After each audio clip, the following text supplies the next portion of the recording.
From the New York Times, I'm Ross Flatt. Welcome to An Argument Worth Having, using our student editorial writing contest as an authentic platform for argumentative writing pieces. Now, this webinar is a reprise of one we recorded in late February, right around the time we launched our editorial contest. But as we speak to you today, we find ourselves in a completely different world. As editors and students find themselves navigating the online landscape from their homes, the Learning Network has made an effort to adapt to this new reality and support you all as best we can. And to that end, we have invited a special guest today, Cabby Hong, current high school teacher and friend of the Learning Network, to help us show you how to bring argumentative writing to students remotely. You'll meet Cabby in just a few minutes, and we'll also be joined today by Katherine and Michel Gondry, editors at the Learning Network. So let's begin. In today's webinar, we are going to talk about why argument writing matters. We're going to talk about our student editorial contest. We'll tell you how to help your students find a topic that matters to them. We'll practice with our student writing prompts.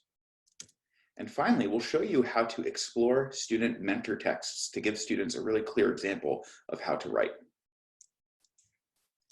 So let's get started by discussing why argument writing matters. Now, we know that you wouldn't be here if it didn't matter to you and your students, and whether you teach high school, middle school, or any age group, showing students how to find their voice is one of the most important things a teacher can do. And especially right now, the concept of student voice is having a moment, thanks to the work of people like Malala Yousafzai and Greta Thunberg, and the Parkland students, and the teenagers in the streets of Hong Kong. The power young people can wield when they stand up for a cause is clear. And the fact that many members of Gen Z, the most ethnically and racially diverse generation the United States has ever seen, will vote for the first time this year makes those voices even more critical. At the Learning Network, we want to know what young Americans think, not just about the most serious issues of the day, but about anything, because after all, they'll get to decide the direction of this country. Now, on our site, we've been offering teenagers ways to tell the world what they think for over 20 years, such as our writing prompt forums that encourage them to weigh in on current events and issues daily, and our student editorial contest, which has offered students an annual outlet for formalizing these opinions into evidence-based essays. So before I go any further, we'd love to give you a chance to share your voice with a quick write. For those of you who don't know, a quick write is a short response to a writing prompt where you write quickly without worrying about spelling, grammar, or form. Just write what comes into your head. So to do this, we're going to ask you to type your responses in the comment section below. So today's quick write is, why does argument writing matter? We're going to give you about a minute to type this, and then we'll come right back.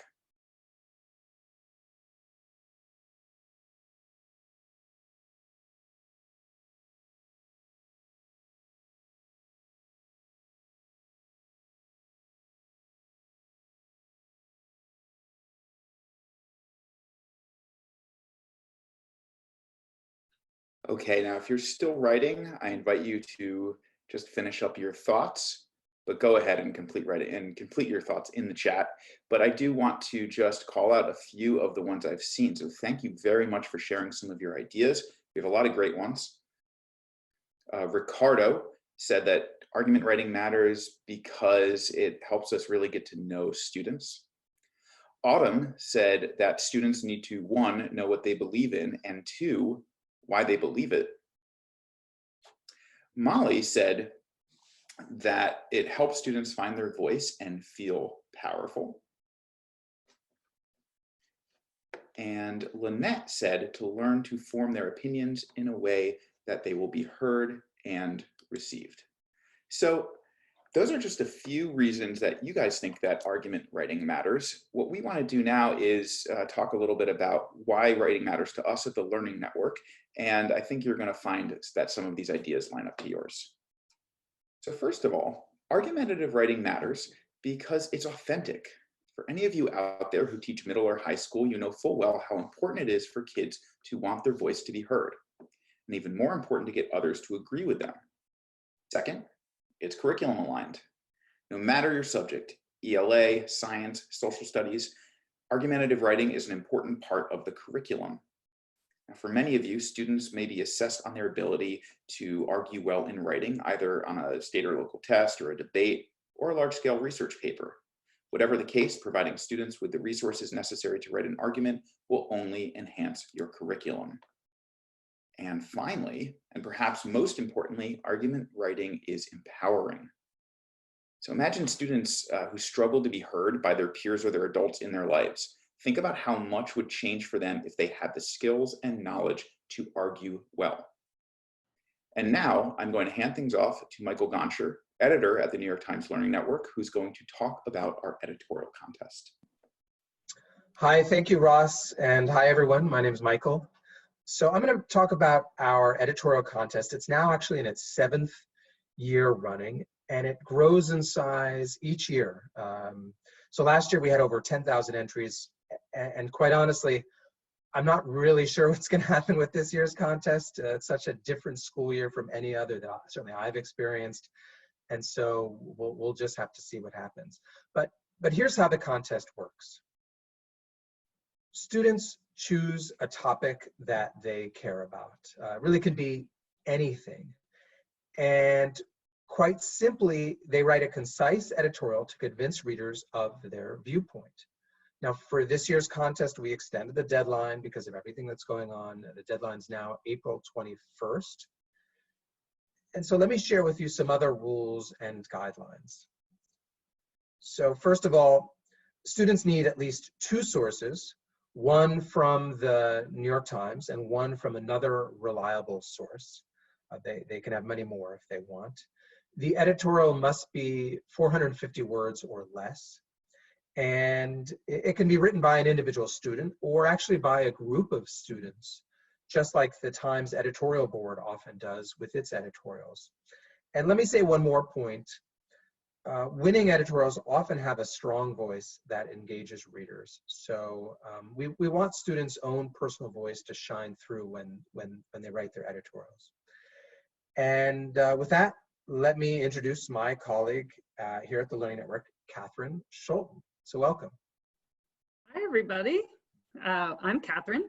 And I guess my part of this is to tell you the secret to writing an editorial that will get our attention. And that is have your kids write about something they genuinely care about.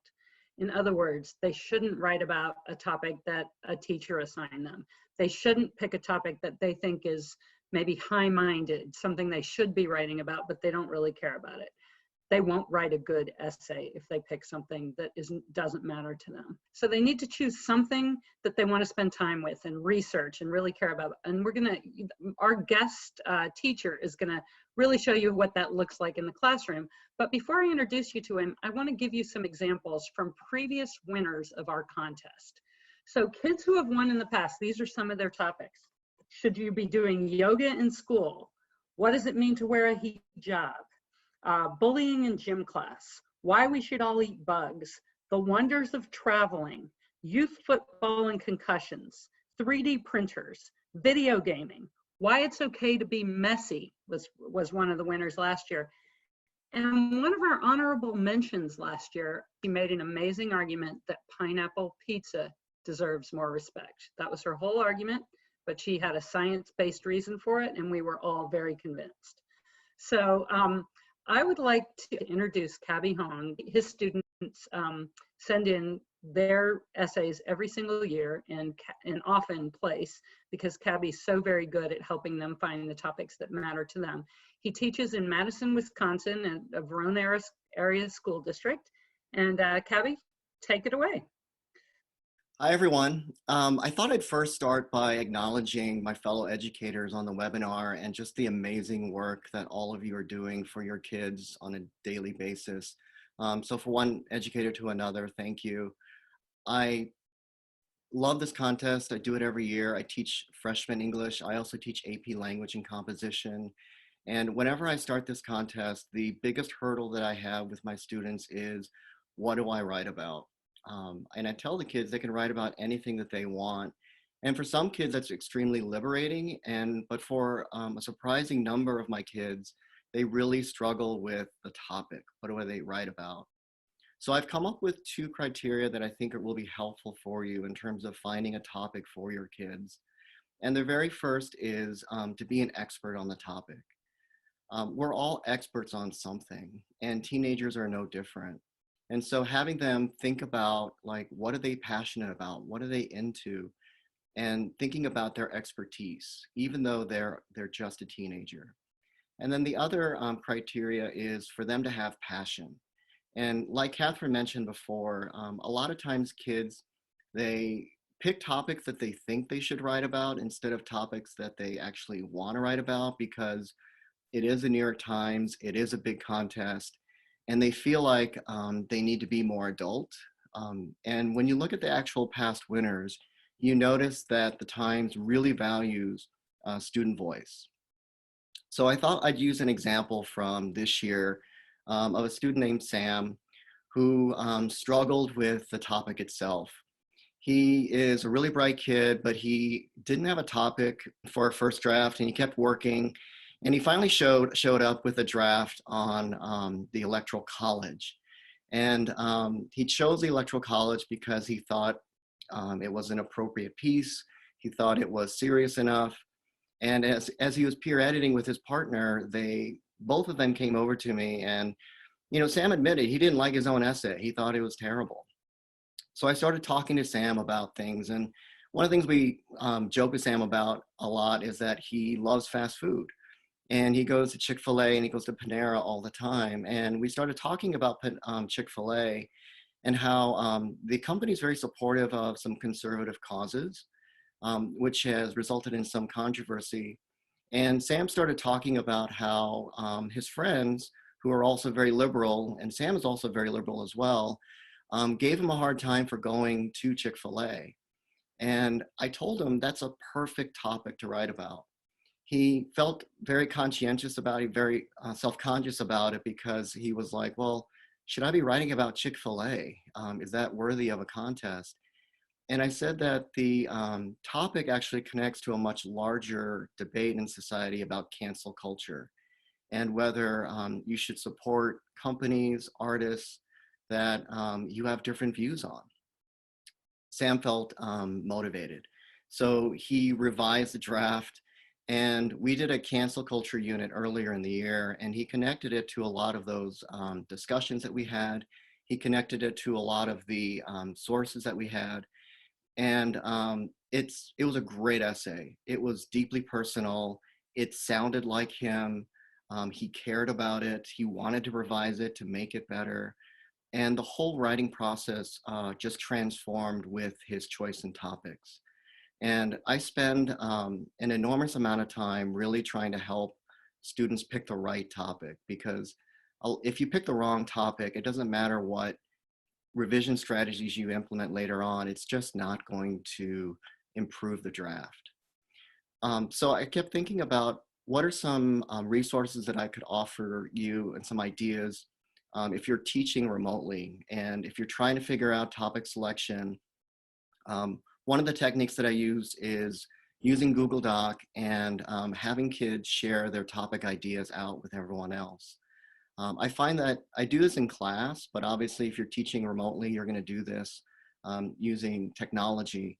But I find that this is actually a really powerful lesson, because when kids hear what other kids are writing about, it allows them to kind of broaden their perspective in terms of what topics are appropriate.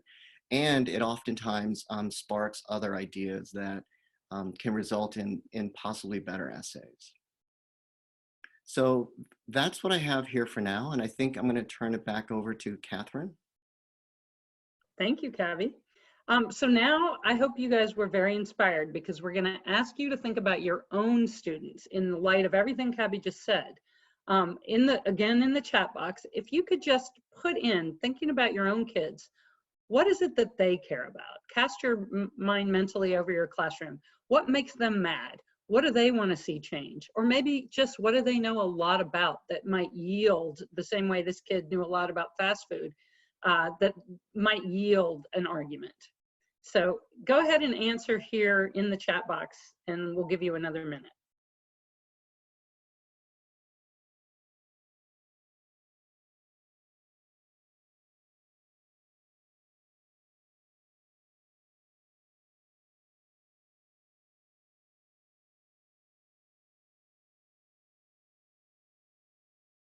Okay, wow.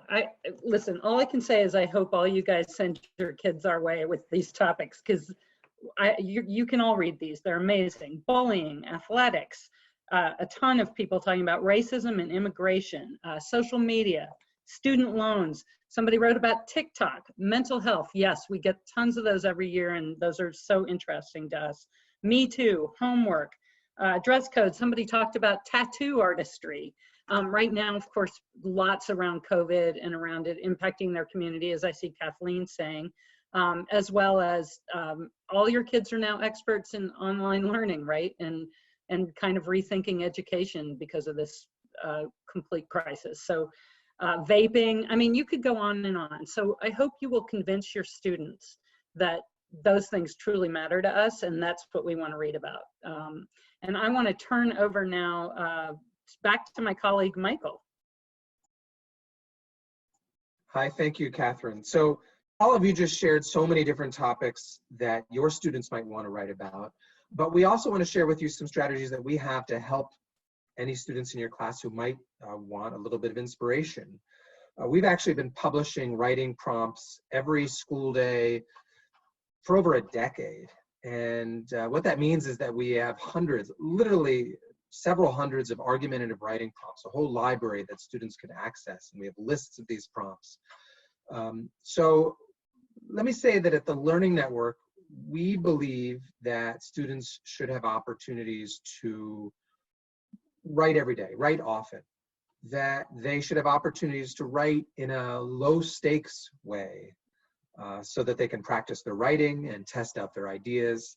And just like Cabby mentioned earlier, that it's really important that students have issues that they care about, that feel relevant and meaningful to them, that they can write about. So let me give you a taste of some of the, just a small taste of the many writing prompts, argumentative writing prompts that we've published on our site. So, so for example, is there too much pressure to have the perfect body? Or do memes make the internet a better place? Do kids need recess? Should your school day start later? Does reality TV promote dangerous stereotypes? Should students get mental health days off from school? Does technology make us more alone? How young is too young to use social media? And the list goes on and on. Each of our writing prompts that we publish on our site uses a Times article or an op-ed piece or even an image to get students writing. And so just with that taste of the many hundreds of argumentative writing prompts that we have on our site for students to either comment on the Learning Network or to write about in their own journals, let me hand it back to Katherine. Hi again. So we kind of want to take you through a sequence. All of this is available to you. You'll all have the handout at the end of this. It's all also linked from the contest announcement, so you can find every single thing I'm saying here, although we're just giving you a little taste of each, like the way Michael just introduced you to our writing prompts. On our site, we recommend, and we didn't make this up, we got this from teachers over the years. People like Cabby would come to us and say, we use previous students' writing as mentor text for our students, and that is enormously helpful. If you don't know the term mentor text, it just means basically a good example, something you can read that would yield many, many different what's called writer's moves in it, so that many teachers use professional writing for that. And certainly if you want to find professional mentor texts of argumentative writing, open your own newspaper or the New York Times op-ed page any day and you'll find it. But what we're going to concentrate on now is some of those winners that I told you about at the beginning of this webinar, you know, the pineapple pizza and the yoga and all that. We're going to use student mentor texts to teach students some of these writers' moves that matter. So if you're not yet convinced, I can give you 4 reasons why you might want to do this. And the reasons I'm giving you don't come from me. They come from teachers who've told us over and over this is why they do it. First of all, they're very approachable. If you give your kids something David Brooks wrote, they might think, okay, that's a 50-year-old guy who's been doing this for his whole career. But if you hand them something a 13-year-old wrote, it seems like something they might be able to do. Another reason, they're relatable. that, you know, each of these essays that is won sounds like a kid and comes from a kid's point of view. A kid's point of view on social media, on playing Fortnite, on, you know, school lunch is different than our point of view, and kids can spot it if it's not. So that's a second reason. A third reason, they're useful models. Each one of these, again, don't seem intimidating. So if your kids look at them, and we're going to take a close look in a minute, they can right away pull out writer's moves that they want to try themselves. And finally, the most important reason, and the reason our whole site exists basically, is that it really proves to kids that their voices matter. These are all pieces that are were read by New York Times journalists, by members of the opinion staff, and that we've published on our site and that we think are excellent. And here we are giving a webinar to hundreds of people suggesting they read it too. So we really do believe that teenagers have great things to say. So I'm going to take you through a little sequence with one. You're going to use the quick write box one last time to just answer the question, should the voting age be lowered to 16? Don't answer as if you are a student, answer as yourself. And when you answer, please don't just say yes or no, or, you know, give your reasoning.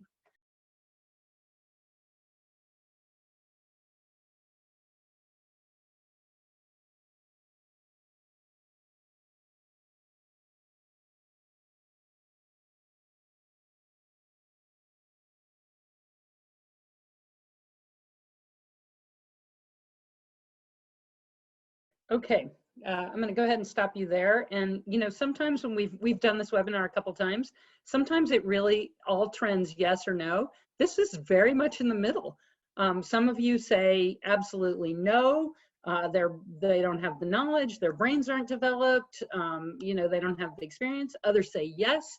Their voice matters, it'll really help turnout, it'll show them their stakeholders, it makes civics matter. And a few of you, that's probably where I'd be too, is trying to be in the middle, like maybe yes, maybe no, not sure. We're going to take a look now at how kids answered it on our site. And what I'm about to show you is a typical conversation we had on this. So should the voting age be lowered to 16? It's very condescending to say, despite brain science suggesting otherwise, that teenagers aren't mature or educated enough to make a conscious decision. Believe it or not, us teenagers have brains. We can think, talk, reason, just like any other human being. I am taxed roughly 20% of my income, yet I like legitimate political representation. The same argument made by the Americans against the British. Lowering the voting age to 16 would be great. Personally, I think the voting age should line up with the working age, but progress is progress. At Ethan B. Miller, you have a point, yes. There are some responsible 16-year-olds, but let's face it, most aren't. 96% only listen to what mommy and daddy say is right or wrong. They let social media influence their decisions. Most teenagers, much to your dismay, aren't mature enough to make those kinds of decisions. I know teenagers can think, talk, and reason like any other human, but it doesn't mean that they should be able to vote. With voting comes large responsibilities, and most kids aren't ready for that commitment. They can't make rational decisions very well. This isn't my opinion, this is fact. I know it might not be what you want to hear, but the truth is truth. The voting age would be 2 years away anyway. It isn't a very long time. At awry. That in itself is a very condescending comment. So I don't know if you could tell, but these kids were all from different places, and they come on our site and have this very authentic conversation. You can see some misspellings, you can see some wandering around, but those were pretty sophisticated arguments, I thought. That's what Michael referred to earlier when he said that our daily writing prompts are really about low stakes writing. So these kind of conversations happen all the time, and your students are invited to come on to any writing prompt we have, and we have many every week that are argumentative and have this kind of conversation either with other kids around the world, or you can assign them from your own class to do it. But what I want to show you is that so many kids who end up winning our contest, we can tell that they went from one of our initial writing prompts, that was their initial inspiration to their final piece. And their final piece is, you know, if it wins the contest, pretty much a work of beauty. And so this is where I want to bring in the idea that young people's work can be mentor texts. We're going to actually look at a winning essay on this question itself by a girl who was only, I believe, 14 years old when she won the contest. And she's writing about her feelings on the question. And what I want to ask you to do, I want you to think about what writer's moves would you want your students to emulate in It's Time for Teens to Vote by Miriam Gold, who's age 14.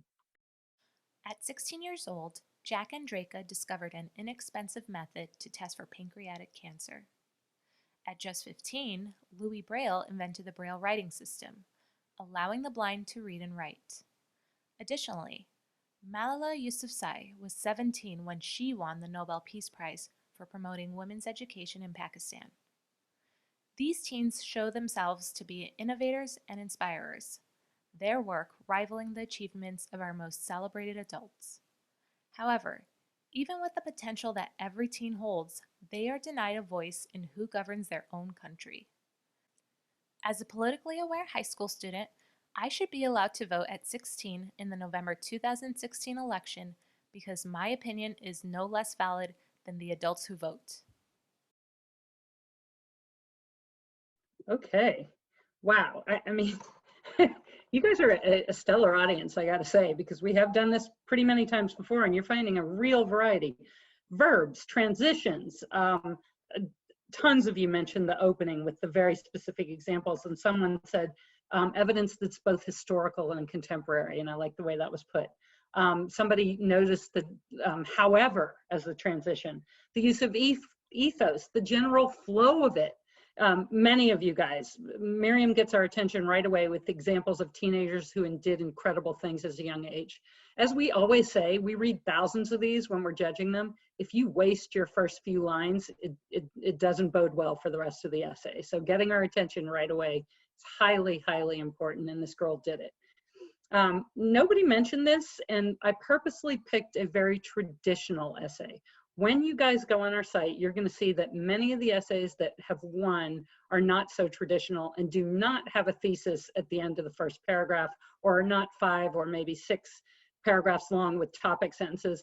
They're kind of all over the map. Kids take real chances. They have 1-sentence paragraphs. They use the word I. They do all kinds of things that your kids might think are breaking the rules.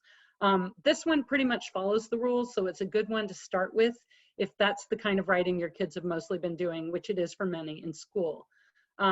So her thesis is in that final paragraph. And I'm just looking, somebody just said she makes the reader curious, which I think is really beautiful. That's right. I'm going to pass it back to Cabby, because when we were planning this webinar, we kept saying so much of this what we want to say might not work in classrooms anymore, and we're not the experts. We're all former teachers, but we're not in the classroom anymore. So Cabby, take it away. So it's hard enough to have kids produce great writing when they're physically in your classroom on a daily basis. And I'm speaking from my own experience. I'm teaching virtually to my kids. And I'll talk about 3 things that 3 techniques and tools that I'm leaning on right now to try and connect with my kids and to try and keep the writing process going. Basically, the Learning Network writing prompts are fantastic. They're really great. And now that access is free, it allows it to be easier access to everybody. I also assign kids peer editing partners, and then I have them share out their Google Docs and use the commenting feature. So I really like that commenting feature because it allows them to engage in a virtual conversation over Google Docs. I also love the Google Classroom question feature, where you can post something and then you can have kids respond and then respond to each other and kind of engage in an overall class discussion. The other technique, and I absolutely love this, I actually have been doing a lot of these almost every day, is screencasting. And it basically allows me to sort of walk kids through a text or an assignment as if I were in their living room, and I record it on my laptop and then I post it onto my YouTube channel, and it allows me to kind of be there with them.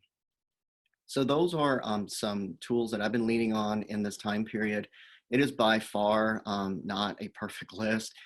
I'm just like many educators who are trying to figure this out as we go through. I guess we'd like to get a sense from you all what strategies you have, and I would love to kind of take some ideas from you as well. So in the chat box, if you could put a strategy that you're using to help your kids peer edit or brainstorm or to write virtually, it would be great to share out.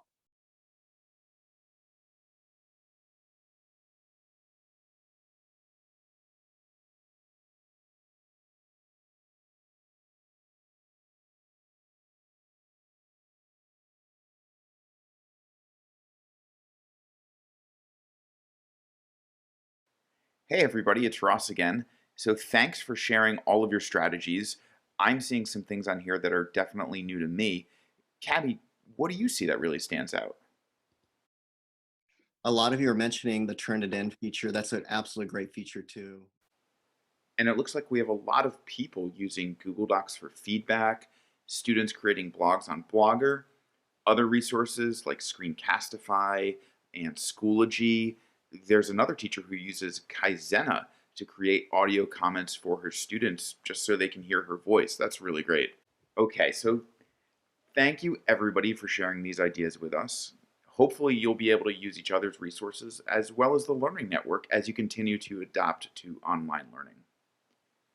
And with that, I'd like to thank Michael, Katherine, and especially Cabby for sharing their ideas with us today. Now, before we say goodbye, I'm going to just share a few resources with you. For those of you who are new to the Learning Network and want to know a little bit more about what we offer many daily and weekly free learning activities for students, all based on New York Times content. So we did already mention our picture prompts and our student opinion prompts.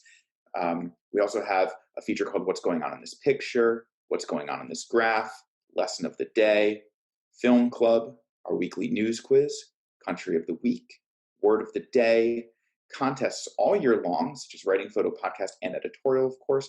And we have a full writing curriculum and lesson plans for teachers. So finally, for those of you who want to learn more about the Learning Network and haven't signed up for our weekly emails, if you go to our homepage, you will scroll down and you can sign up for weekly emails and get a newsletter. It's how you can find out more about our contests, our webinars, and any other features that are coming out. And just on behalf of Michael and Katherine and Cabby and Rachel and everybody at the New York Times Learning Network, thank you for all the work that you're doing out there, and we will see you for our next webinar next week. Thank you very much. Take care.